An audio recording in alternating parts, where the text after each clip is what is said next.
કેમ છો મિત્રો?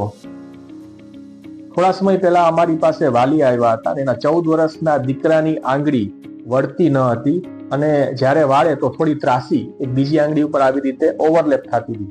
એ પ્રકારની તકલીફ લઈને આવેલા હતા. દર્દીને મેં તપાસ્યું, ચેક કર્યું અને એની હિસ્ટ્રી ચેક કરતા એવું જાણવા મળ્યું કે 2 મહિના પહેલા ક્રિકેટ રમતી વખતે એની આંગળીમાં બોલ વાગવાથી આંગળીમાં આ રીતનું ડેમેજ થયેલું હતું.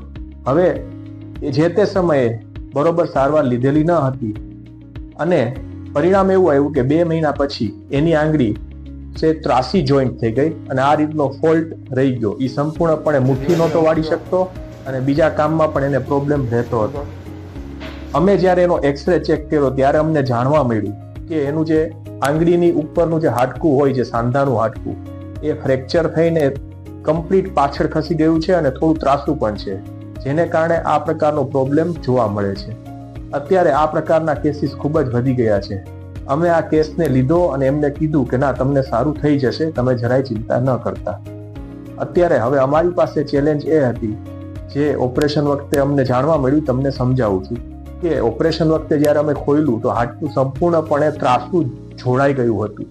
હવે આ જોડાઈ ગયેલા હાડકાને ફરી સરખું કરવા માટે અમારે એને જ્યાંથી તૂટેલું હતું ત્યાં ફરીથી એને તોડવું પડ્યું. પછી જે ત્રાસું હતું એને સીધું કર્યું અને મૂળ જગ્યાએ લાવી અને પિનથી બેસાડ્યું.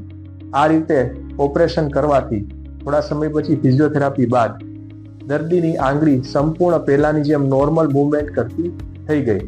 તો જ્યારે પણ તમને ક્રિકેટની ઈજા થાય અથવા તમારા દીકરાને કે કોઈને ક્રિકેટની ઈજા થાય, મિત્રને, તો તરત તમે ડોક્ટર પાસે જાઓ અને એક્સરે કરાવી લો અને યોગ્ય જગ્યાએ નિદાન કરાવો, જેથી કરીને આગળ જતા ઓપરેશનથી પણ તમે ઘણીવાર બચી શકો છો. Thank you.